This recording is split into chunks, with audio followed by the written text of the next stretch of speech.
저번 시간에는 1번부터 4번까지, 즉 8대 트렌드 중에서 4개를 말씀드렸고요. 오늘은 5번부터 시작해서 8번까지 총 8개 중 4개에 대해서 말씀드리도록 하겠습니다. 5번째 트렌드는 클라우드 네이티브 아키텍처입니다. 제가 최근에 보험사 CIO들을 만나보면 이런 말씀들을 하세요. 아직 우리나라는 클라우드 네이티브 아키텍처를 보험사에 적용하는 건 무리다, 이런 말씀을 많이 하십니다. 실질적으로 외국의 보험사들의 의견도 마찬가지예요. 그런 얘기를 하시는 분들이 종종 있지만, 저는 이거를 이렇게 생각합니다. 보험사가 현재 순수하게 보험 비즈니스만 고집한다면 굳이 클라우드 네이티브 아키텍처로 갈 필요는 없을 것 같아요. 근데 현재 보험사는 비보험 비즈니스 영역으로 계속 확대해 나가야 되거든요. 쉽게 얘기하면 보험 비즈니스가 디지털 비즈니스에 적합한 비즈니스가 아니라는 거죠. 이전에 말씀드린 것처럼. 따라서 비보험 비즈니스로 영역을 확대하려면 많은 제휴가 발생해야 되고 많은 그 생태계와 같이 코업을 해야 되는데, 그렇게 하기 위해서는 클라우드 네이티브 아키텍처는 반드시 필요하다고 볼 수 있습니다. 이미 경쟁사들이 클라우드 네이티브 아키텍처로 채용을 하게 된다면, 또 그런 시스템으로 구축을 하게 된다면 어려워지는 거죠, 기존 보험사들이. 최근에 보험사들이 이제 차세대를 2023년에 차세대를 준비하는 회사들을 보면 전체 시스템을 클라우드로 가져가기보다는 일부 대표적인 게 채널계죠. 이 채널계 쪽을 클라우드 네이티브 아키텍처로 가져가는 사례가 점차 많아지고 있고, 지금은 보편화되고 있습니다. 보험수뿐만이 아니라 증권사, 카드사들도 클라우드 네이티브 아키텍처를 전사 업무가 아닌 일부 부분에 있어, 특히 채널계 쪽에 적용하는, 진행을 하고 있다고 말씀드릴 수 있습니다. 그래서 현재 왜 클라우드 네이티브 아키텍처 쓰는 그 중요한 베니핏이 뭐냐? 첫 번째는 여기 보시면 14일 걸리는 시간이 많이 줄었다고 언급을 하고 있죠. 캡제미에서 나온 리포트에 따르면 기존 14일보다 64% 기간이 많이 단축됐다, 개발 기간이. 두 번째는 전체적인 비용이 84%가 줄었다는 부분입니다. 이 클라우드 네이티브 아키텍처를 써서 이러한 기대 효과를 봤다는 얘기고, 그렇다면 보험사 업무 중에서 어떤 업무를 먼저 클라우드 네이티브 아키텍처로 적용해야 되느냐라는 부분은, 첫 번째 25%는 빅데이터 그리고 어널리시스 어플리케이션, 이 25%고요. 그 다음에 23%는 커스터머 페이싱 웹사이트, 고객사 웹사이트가 되고, 17%는 모바일 어플리케이션이 될 수 있습니다. 그래서 몇 개의 컨설팅 리포트를 보면 이 클라우드 네이티브 아키텍처로 인한 베니핏과 대상 업무를 다음과 같이 정의를 했고, 클라우드 네이티브 아키텍처 쓰는 3가지 동기는, 첫 번째는 빠른 어질리티와 빠른 유연성, 비즈니스의 어질리티와 유연성을 확보하기 위해서 클라우드 네이티브 아키텍처로 간다. 보험사의 비즈니스는 크게 변화가 적을 수 있지만 비보험 영역으로 보험사가 영역을 확대한다면 이런 부분, 유연성과 어질리티는 반드시 필수적으로 필요하기 위해서 클라우드 네이티브 아키텍처로 간다는 얘기고요. 두 번째는 오퍼레이션 이피션시, 이 기존의 오퍼레이션 코스트나 오퍼레이션 시스템을 관리하기 위한 이런 비용들을 옵티마이즈하기 위해서, 줄이기 위해서 클라우드 네이티브 아키텍처로 간다는 부분이고요. 세 번째는 API 생태계, API 에코시스템에 대한 부분을 적절히 채용하기 위해서는 클라우드 네이티브 아키텍처가 필요하다고 얘기하고 있습니다. 이게 바로 5번째 클라우드 네이티브 아키텍처 트렌드고요. 6번째는 이미 다 아시고 계시지만 AI와 프리딕티브 어널리시스입니다. 이미 이거는 2년 전부터 예상이 됐던 부분이죠. 근데 2023년도에 국내 보험사의 모든 가치사슬, 업무에 상품 개발, 마케팅, 가입 유지, 지급, 클레임 이런 부분에 모든 프로세스에 AI를 적용하고 있다.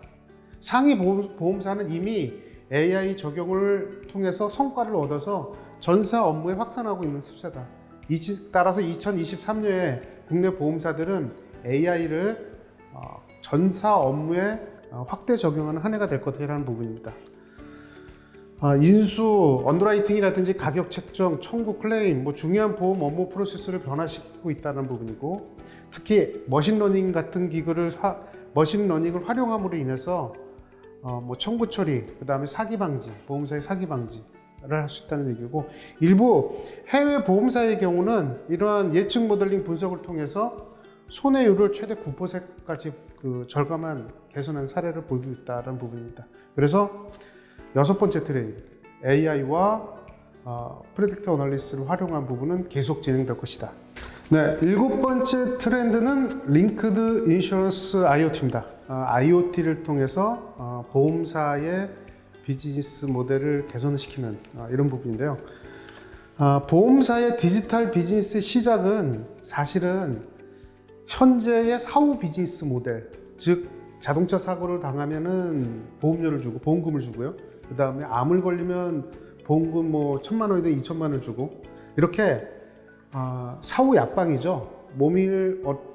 우산 비즈니스라고 그러죠. 비가 오면은 우산을 빌려주는 이런 형태인 거죠. 실제로 이런 사후 비즈니스 모델을 디지털 비즈니스로 바꾼다는 것은 사전 비즈니스 모델, 사전 예방 비즈니스 모델로 바꿔야 된다는 겁니다. 이런 사전 예방 비즈니스 모델을 바꾸기 위해서 IoT, 이런 데이터는 보험사 입장에서 보면 대단히 필수적인 거라고 볼 수 있습니다.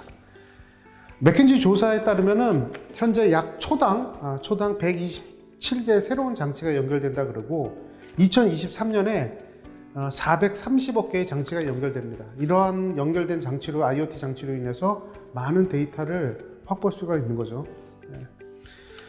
현재 대부분의 보험 가입자들, 보험 계약자들은 자기한테 어떤 혜택이 본다면 나의 데이터를 기꺼이 보험사한테 전달할 용의가 있다는 거죠. 그래서 IoT 장치에서 데이터를 수집을 자동화해서 위험을 완화시켜주는 사전 예방을 통해서 애초에 그런 위험이나 사고 발생이 이루어지지 않도록 사전 예방을 하는 서비스를 한다는 것이 중요해지는 거죠. IoT는 보험사에게 고객에게 발생한 직접 데이터를 위험평가를 정확성을 향상시킬 수도 있고, 이걸로 인해서 프라이싱을 좀 더 정확하게 할 수 있는 거죠. 데이터가 축적되면 보험 계획자의 가격에 대한 부분을, 프라이싱을 좀 더 정확하게 가져갈 수 있다는 것입니다. 그래서 보험사 입장에서 보면 IoT 테크놀로지가 손해보험사 입장에서는 커넥티드카, 집 관점에서 보면 화재라든지 이런 거를 미연에 센서를 통해서 미연에 방지시켜주는 커넥티드 홈, 그 다음에 헬스케어 같은 커넥티드 헬스, 이와 같은 형태로 데이터를 발생시켜서 데이터를 관리를 통해서 보험사들은 사전 예방 형태의 서비스를 확대해서 수익을 창출하는 비즈니스 모델로 가져갈 것입니다. 이를 위해서 IoT는 필수적인 거라고 볼 수 있습니다. 그래서 7번째 트렌드이고요. 마지막으로 8번째 트렌드, 챗봇입니다. 이미 챗봇은 보험사에서 많이 활용하고 있어요. 이미 24시간 동안 놀지 않고 고객하고 단순한 거에 대해서 질문과 답변을 하죠. 정해진 질문에 대해서 정해진 답변을 할 뿐입니다. 단순한 거죠. 그런데 요즘은 AI 챗봇이라고 해서 머신러닝을 통해서 조금 더 고급화된 답변을 하지만 여전히 초보적이라고 볼 수 있습니다. 그래서 지금 현재는 여러분들이 잘 아시는 챗 GPT라는 그 챗봇을 통해서 이러한 챗봇을 보험 업무 쪽에 적용하려는 시도가 이미 해외에서는 있는 상황입니다. 2023년 라이크 챗봇 솔루션들이 보험 마케팅, 그 다음에 서비스에 적용될 거라고 판단되어집니다. 이미 이런 챗 GPT는 다른 지능형 챗봇에 비해서 더 지능적인 콘텐츠를 내놓고 더 자연스러운 채팅을 하기 때문에 사용자와 그 커뮤니케이션이 굉장히 원활하죠. 그렇기 때문에 전 세계적으로 지금 챗 GPT의 사용자들이 급증하고 있는 상황입니다. 이제 2023년에 라이크 챗 GPT 어플리케이션들은 단순한 문자 음성을 떠나서 고객에게 미니보험이라든지 자동차 보험이라든지 단기보험 상품을 소개하고, 그 다음에 그 과정에서 고객 질문에 자연스럽게 답변하고, 간단한 보험 마케팅 작업을 독립적으로 완료할 수 있는 수준에 이를 것이라고 판단되어집니다. 물론 이렇게 하기 위해서는 학습이 반드시 필요합니다. 일반적인 학습이 아니라 보험, 판매, 인수, 청구 이런 거에 관련돼서 이런 데이터와 학습을 하지 않으면 아무리 챗 GPT라 하더라도 챗 GPT 5.0이라 하더라도 그 답변이 원활할 수는 없어요. 그래서 반드시 라이크 챗 GPT가 보험업에 적용되기 위해서는 기본적으로 이 보험에 대한 시나리오에 대한 학습이 반드시 필요하다라는 게 전제라고 볼 수 있습니다. 이상으로 2023년도 보험 산업의 IT 8대 트렌드에 대해서 말씀드렸습니다. 감사합니다.